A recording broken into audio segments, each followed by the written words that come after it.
Are we on audio yet? I think we're going to get told in our ears when we're good on the audio.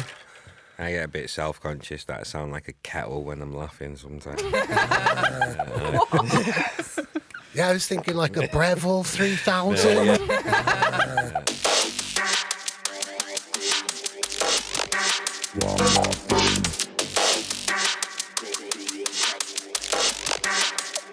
Serious face. This is the news. Hello and welcome to the One More Thing Social. We are a house built on pure musical love and wealth and nerdism. This is all about sharing good music. It's a brand new concept from One More Thing. My name is Dave Columbo Jenkins and I am an esteemed company. I'm here with my crew. That is Annelies, Marc and Lauren. And we have a very special guest for this first episode. It is Diligent Fingers. Brevil, How are you 3000.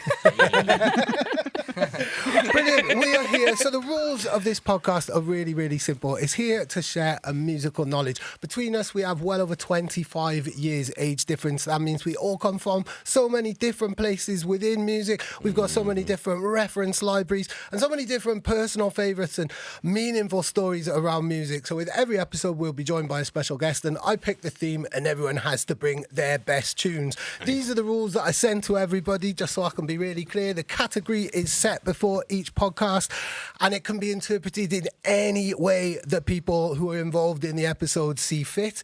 The tune should bring out the most intoxicating and powerful and beautiful example that you can think of in relation to the topic. And we're all DJs, so we want to elicit a big reaction. So that is what this is all about. This is sharing our favourites and eliciting reactions and sharing stories. I've also asked everybody to find out a fact that they didn't know about the song before we filmed this episode as well, just to make it interesting and just to share that knowledge. And for the episode, our very first episode of the One More Thing Social, the topic is ultimate vibes. How ridiculous is ultimate vibes, by the way? How do you even start to interpret that? It made me think of like school discos. That's what made me think of. My song isn't about from a school disco, but that's what it made me think of. School discos, go on. Yeah, you know what? Yeah, school discos, talent shows. Talent shows for some reason. Yeah, because my school had talent shows in it. Yeah. I used to have won. Oh, I bet. Have you still got the trophies as well? Yeah. Go on. How about you guys? For ultimate vibes, Marc. So vibes are just vibes, aren't they? Like, they're contagious. So, I mean, like, memory-wise for me, I'd probably have to go back to youth club. Bit of like Limp Biscuit rolling, girls on one side, boys on the other, each other and stuff like that. Yeah, man. Go on, Annelies. I was just thinking of the beach and like trumpets for some reason. Like, trumpets and cocktails and just like laughing and That's very cute. Sunny. Yeah.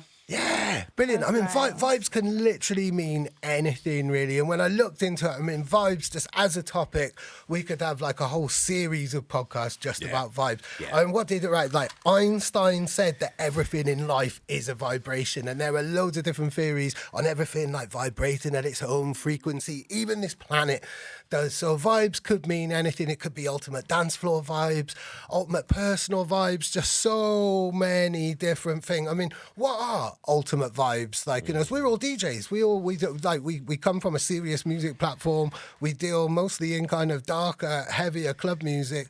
I don't think any of us have picked any of that in particular, but I mean, with the ultimate vibes, when you think of vibes, like, you know, kind of what else springs to mind?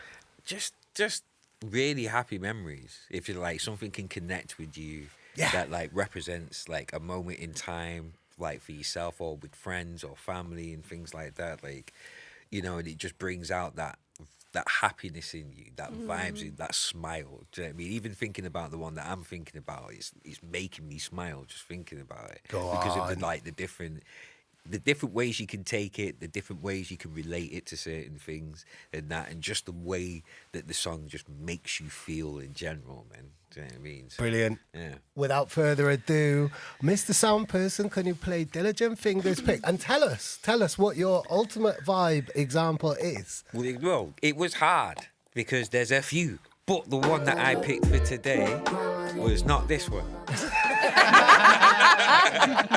No. Amazing. Have I copied and pasted it wrong? Oh no. Probably. No, my Luckily, one, I put the name of the title in the track, so Yes. tell us everything. my one is Wilkinson, If You Want It. Wow. Wow. So Wilkinson, I wasn't expecting that because we deal strictly in drum and bass, and that's still not the same tune.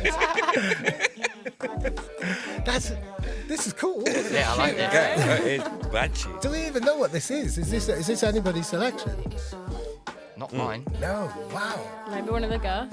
Yeah. There we go. Here we go. There we go. Right, We're okay, alright, so we're all this good is guys. Wilkinson. Yeah, Yeah. and the whole idea is to share loads of different genres and join the gaps between stuff that a lot of people are going to be watching us thinking about drum and bass. So let's listen to your ultimate vibe. Then I'll talk. I used to know but love that just don't forever and make it put away my pride.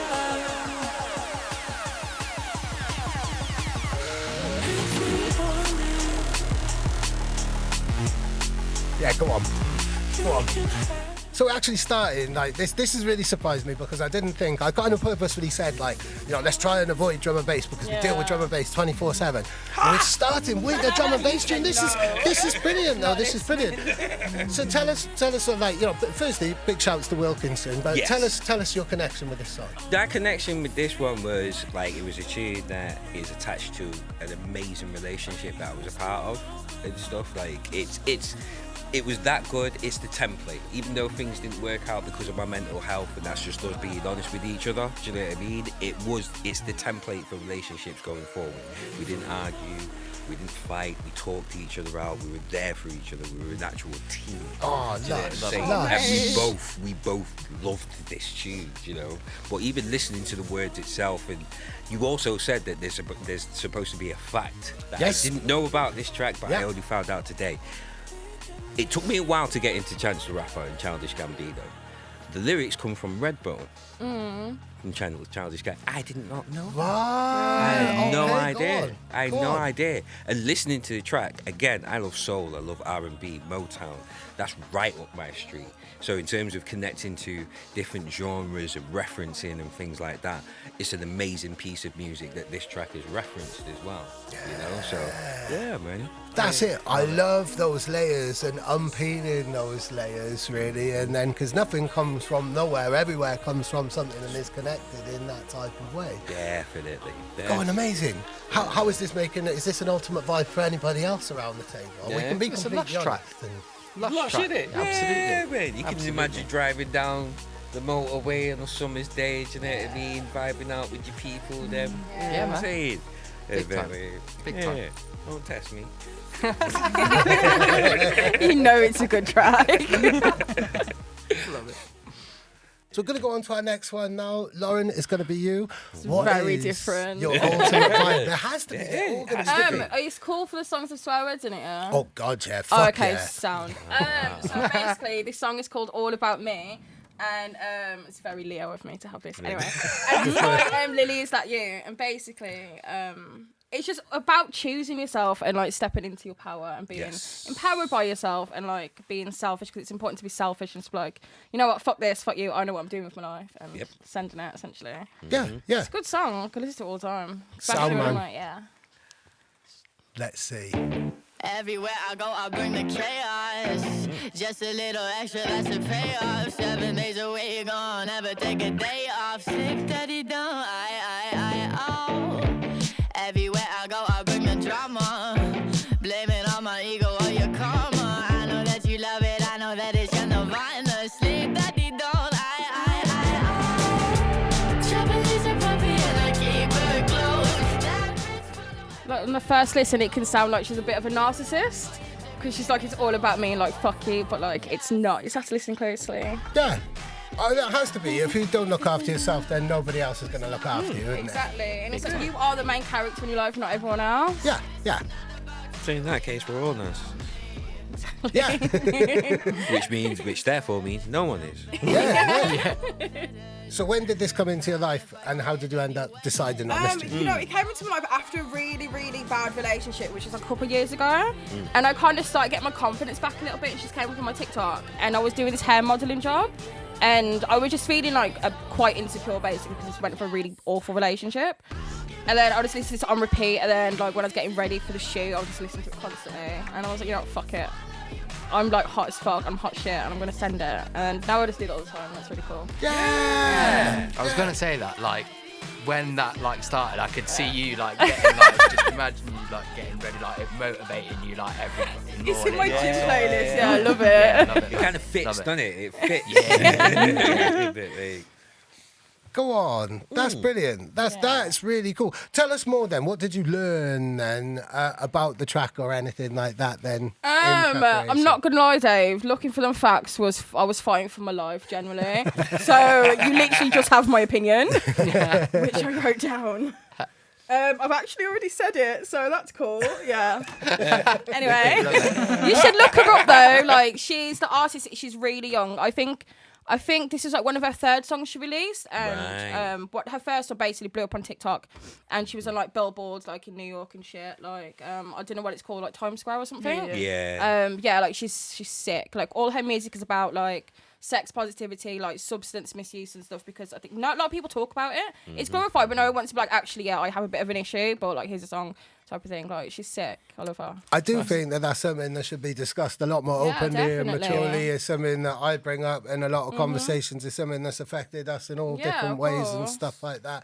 And I think especially within like dance music and underground dance music, but within music in general, and I imagine it's just the same within the kind of more mainstream world where there's a lot of cocaine happening in one room, but then of course because it's all squeaky clean, because it's all very kind of marketable to young teenage fans and stuff like that, that it's even more insidious and it's even more swept under the carpet and stuff like that.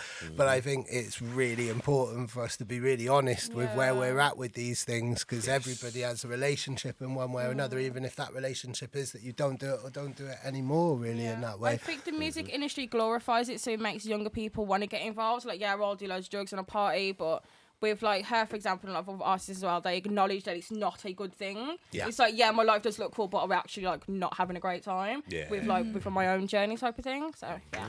Most of us get into substances because we're not having a great time, even if that great time is just not getting enough sleep. Just try and get by, which is probably the most kind of accurate one. Right, okay, we're going ultimate vibes. Who do we go for now? Annelies, your ultimate vibe. So my ultimate vibe is Charlie XCX and Troye Sivan, 1999. Ooh. And they're basically talking about how everything looked cooler back then, like Matrix. They're referencing Titanic.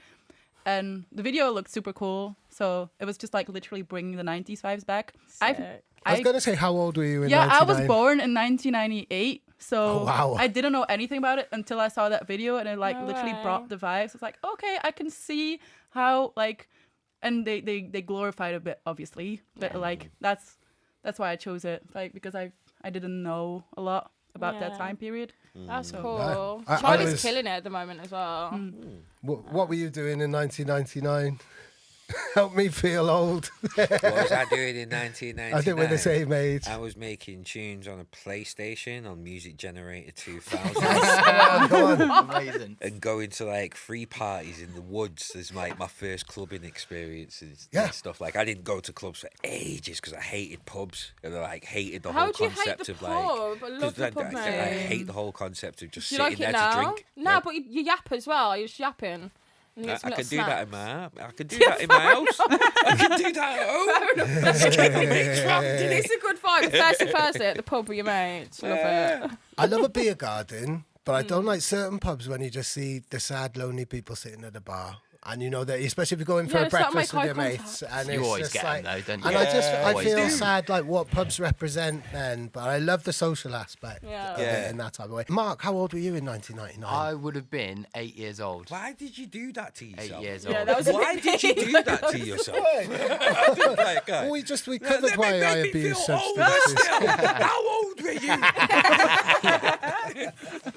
God, how old were you in 99? It was one, mate. You ain't even won.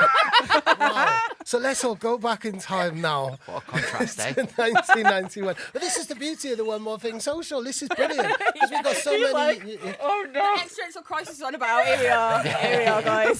What's happened? We've got so many different eras of like experiences and everything like that. So let's this is the beauty of the show. Now let's listen to 1999. I'm gonna remember what it was like. I just wanna go back to 1999.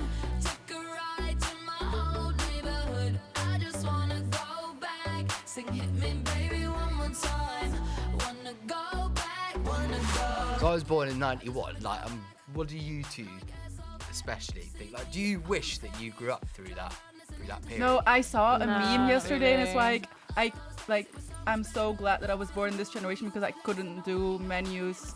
Like, I couldn't go to a restaurant without looking to the menu a week before. Like, I look up menus like a week beforehand, and I choose everything that I want to eat. Like, wow. I've got my order ready. Yeah, if it's like not available the day, it's literally all hell's breaking loose. I need to leave. Oh wow. Technology-wise, I'm definitely the same. Yeah. But like musically, like that rave scene coming up in the Yeah. 90s just sounds. It just seems better than absolutely us. Like, epic. yeah. So I think it was more about the music then as well. Then Yeah. obviously now everything's so focused on social media. And obviously Yeah, I do work in true. social media, but I do appreciate that it has changed a lot of things, and people kind of a little bit care less about the music. Now it's just like bootlegging something and getting like viral on TikTok. And yeah, I do the TikTok for One More Thing, and I'm not slagging it off, but it's just like there was more to it than that. Well, Do you know what I mean? I'm on TikTok as well. I think there were certain things in the 90s that weren't a vibe though. Like there were certain clubs. There was a club in Cardiff where I really cut my teeth. It was very underground, but and then there were some ruffians in there, and you had to really watch yourself. And you know, if you went to big raves and stuff. Like, you know, I quite like that in a way because it made that you had to be on your best behaviour. Didn't matter how trashed you got, you had to kind of keep it real and hold it down, or otherwise someone was going to come up and take the piss out of you. And I think it was a lot. Venues, raves, and clubs are so much safer. Yeah, it's not safe. And, you know, I mean, it's not like MCs and DJs doing something on stage in front of like 16-year-olds now. Yeah. So at least we got safe stuff. That's good. Yeah, and there are certain things. I think I've always said, and I say this in so many interviews and capacities and contexts, like now is the time. Now is the time because you can't help what age you are. And I remember when I started going out raving in '95, and someone turned around and they were like, "You missed the best bits already." It was like, well, no, I was 10 when these so-called best bits were happening. Yeah, You wouldn't have wanted me around. Sorry, and I was wouldn't 10. have- Yeah. It's like now is the best bit, and if you're not appreciating now, then you know what the hell are you doing in that type of Surely way? the best bits are the parts you're a part of, like, you know what I mean? 'Cause Yeah. the best bits to you, like, it's all Yeah. personal. it is, isn't it? Definitely. The next ultimate. Yeah, maybe vibe. the thing that I found out about this track Of is course, so the Venga Boys covered it. Oh wow. Because they wanted to be like, how do you say that, relevant again? Because they Yeah. were big in the 90s, and so Not they surprised. covered this Love track Venga to Boys. be like relevant again. I've It's got like the most was worst super jump bootleg cringe. from Frank Boys. I'm not surprised. Why did you not bring that to this podcast? Because every time I play it, my best mate Alex just looks at me like it's gonna be so, because it is horrendous. but If I that was love part of it, I would have brought my cheeky girls bootleg. Do you know what I mean? Like, Send it me. I'll send it The you. next episode will be the Guilty Pleasures episode. That's definitely going to be one in the future. I'm definitely down for that one. Ultimate Vibes, what have you bought? Tell us everything. How So- old were you? I wasn't even alive when this came out. Yes! Yes! So yeah, like Ultimate Vibes to me, it's like it's you know it's got to be something uplifting. Okay. So I Yes. used to run pubs, and we used to have this band come in called the Ska Electrics. They cover a lot of ska music, and the one track that they always used to start with, "Bad Manners, Lip Up Fatty." Like it just like you'd see these guys in like suits, like with their like is it trilby Yeah. hats? Oh, yeah, on the pork pie hats, yeah. Like going for it in their sunglasses and like blokes in their Doc Martens and Yeah. braces, skinheads, like just stomping everywhere, and it just yeah. it just got the Rockers. atmosphere going. It just got the atmosphere going. Go So, on, yeah, man. brilliant. Yeah. Lip up I'm the fatty. savage. Yeah, mate. Yeah. Here we go. Come on, you can. Once it starts like, kicking in, you just can't have it. Hey, come on.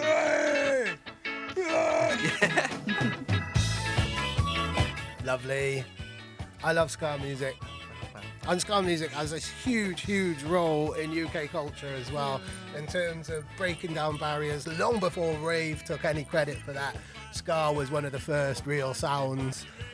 This is the sound of Windrush. This is the sound of a new generation in the 70s who didn't see colour. Really like went to school together and sharing customs and traditions and sounds and cultures and stuff. Especially in places like Manchester where we're filming now, and like in London and in Cardiff and places like this. Yep. So the sound of ska is the sound of revolution, cultural and social revolution, really.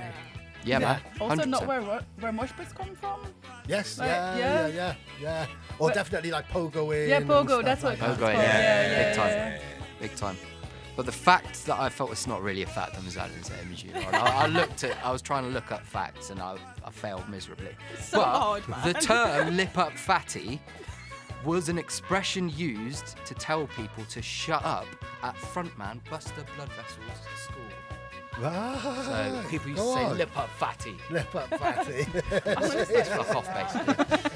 Yeah. Yeah, man. Pop mate. If any of us start babbling too much now on this podcast, lip up fatty. Have you ever told anyone to lip up? Not yet. No, didn't think so. I've heard the word shut up fatty before. I remember my friend's dad saying to my mate Gwyn, get that fat fucker off the phone when we were teenagers. But I'm trying to think of being told to shut up and being called fat, and that's the closest thing I can Yeah, because it's still the It's same just a thing. remix, isn't it?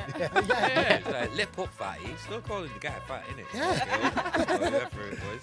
I've got to say though, that Yeah. I'm the only one who came with the fact that they didn't know beforehand. I've got facts. And that I actually mean, steered. Dave is covered with Yeah, facts. that actually steered my music choice, because if it Yeah. wasn't for that, I would have gone for Basement Jack's Jump and Shout. Oh, right, okay. I do love that. Jump tune. and Shout! Yeah. It gets everyone going. Come on! Okay, so now we're on to mine, and I got a little story of mine, and I did want to finish with this because it's a lovely little sign-out tune. So it comes from, it's 1977, so I don't think any of us were born at that stage, like it was a year before I was born, but I heard it on a mixtape by some guys called DJ Food and DK, early 2000s. I was really in, and still really into the solid steel mixes and turntablism and that kind of multi-genre eclecticism where it really taking people on a journey. And I just started working at IDJ magazine, and I'd get off the train at Temple Meads, and then I'd walk up to the office. That's perfect zoot length. So I'd have my zoot, walk into the office, and it was a lovely sunny day. And this tune must have come on before. It must have been part of my life before. But sometimes you've had a tune in your life, and then you hear it in a certain context, and you've got to fucking sit down. Like, it's so good, and it just weighs you. And this is the ultimate vibe. No matter how shitty, how dark, how annoyed, frustrated, whatever I'm feeling, if I put this on, even if it's just for the duration of this track, I stop and I melt, and it's just fucking lush. And sound man, please press play, because it's got a little intro, so I'll talk over the intro. And for me, when I thought about vibes, it's been sampled on Jungle Tunes. My fact is that it got sampled on a track called Wishing on a Star by a band called Fresh 4, which comprised... Is that the song I think it is? Yeah. No way. Yeah, it was produced by Spiff and Mighty, and it had Crust and Suv as teenagers, also Suv's brother, and there was another guy as well who didn't carry on in music, but it's like part of that kind of real Bristol movement, and it's just beautiful. It's Phaso, Riding High. They didn't really amount to a huge amount. I think they're from Massachusetts. They were like a kind of session band. They just had one album. And every single level of it, like you kind of like, I do like Riding High.